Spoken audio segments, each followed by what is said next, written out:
everyone, and welcome to Jane Talks Real. It's nostalgia time once again, and today I'm going to be talking about recess. Recess spanned the late 90s, early 2000s, and focused on 6 friends during their school years. And while classes did feature, it was mostly about recess.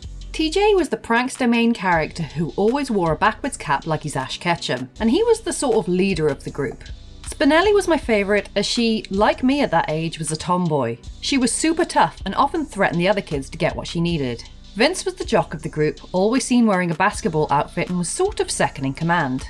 Gretchen was the Lisa Simpson of her day, highly intelligent and somewhat nerdy with her buck teeth and massive glasses. Mikey was known as the gentle giant due to his stature and kind nature, but he also had an amazing singing voice. And finally, Gus was the nerdy new kid who acted as an audience surrogate, as the others often had to explain how things worked to him. The teachers were Principal Prickly, Miss Grotke, the woke hippie teacher, and Miss Finster, complete with her pet snitch Randall. There are so many iconic episodes of the show that I can't possibly discuss them all, so I'm going to look at 3 of them. The game. A distressed kid runs up to the playground and yells at a bird tile before tossing it over the fence. After declaring that he's free, Gus picks up the discarded tile and shows it to the others. Gretchen grabs it, declaring it to be a blue heron, a piece from a Jimbo, and they all gasp. As always, Gus needs an explanation, so Gretchen tells him that playing the game turns you into a mindless zombie.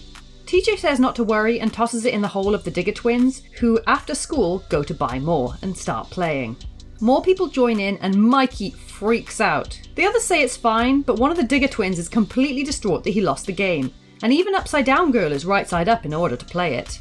King Bob rocks up with his unibrow and wants to play too, and soon the playground is abandoned. Gretchen says the rules don't even make sense, but Gus doesn't care because he's already been sucked in. Then Gretchen starts playing but gets annoyed because her foolproof system to win failed, and then Mikey is lost to the game.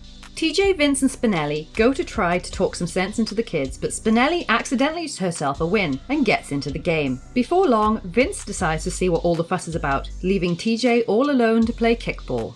He discards the ball, which is noticed by one of the little kids, but when he goes to join a Jimbo, he finds everyone pretty much brainwashed. So he tries to escape, but is surrounded, and no word of a lie, this scared the hell into me when I was a kid. Just as Vince is about to grab TJ, the ball rolls up, followed by one of the little kids. Remembering how much fun they used to have, everyone snaps out of their trances and runs off to play.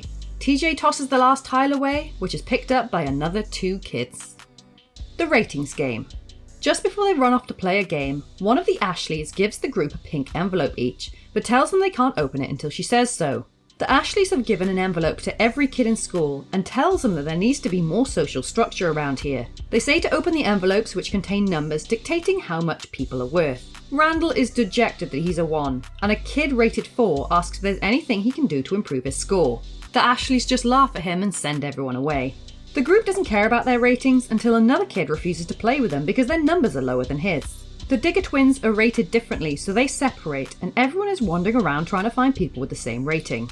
Gretchen discovers she's an 8, while Vince is a 9, and Spinelli is pissed by her 6, even though it's higher than TJ's 5.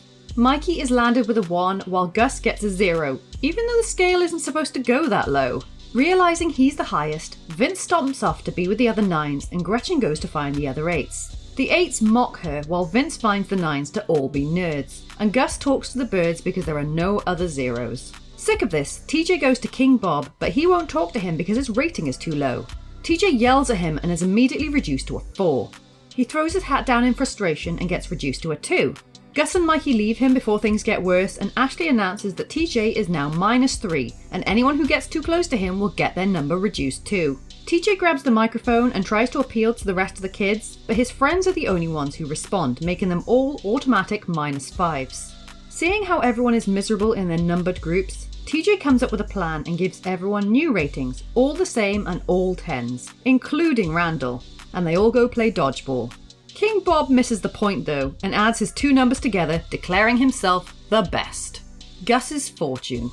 A paper fortune teller blows off a boat and towards the playground, where Gus gets so mad about a bully that he pulls out the blueprint to a cage device he's designed to trap him. The fortune teller lands at their feet, and a mysterious kid warns them not to use it because they don't know where it came from. He recounts the tale of Stinky Peterson, a kid who found a fortune teller, didn't like what he saw, and disappeared forever. Spinelli isn't bothered and tries it, getting a fortune that she's going to come into some money soon. TJ goes next, and it says he's going to pass a test easily, and Gretchen is going to take a trip to an exotic land. So far so good, until Gus has a turn, and it tells him his final day is tomorrow. Vince says it's BS, but then TJ passes his test with 101%. Then Spinelli finds a $50 bill on the playground, and finally Gretchen wins a contest to go to the Galapagos Islands, leaving Gus scared for his life. He rocks up covered in protective gear, which causes him to struggle in school, even though he's not supposed to die until tomorrow. He wants to do something amazing before his death, so the next day he builds his bully cage and skips class in order to finish it. In class, TJ discovers that his test was supposed to be 10.1%, not 101%, so he didn't pass after all, and Spinelli has to give the money to Ashley when she proves it's hers. Then Gretchen's trip is cancelled because 9-year-olds aren't allowed to travel by themselves, so they all rush to stop Gus before the bully trap goes off. But they're too late and it traps Finster instead. Despite the fortunes not coming true, the trap still managed to scare the bully into never bullying again. There are loads of iconic episodes of this show. Spinelli joining the Ashleys, Swinger Girl disappearing over the swing set, and of course, All Grow Down. So let me know your favourite episode in the comments, or come say hi on social media. If you enjoyed this video, then help me out by hitting that like button, or consider subscribing if you want more videos like this one. Join me next time where I'll be talking about a video game involving Mickey Mouse and Donald Duck. I'll speak to you soon, and thanks for watching.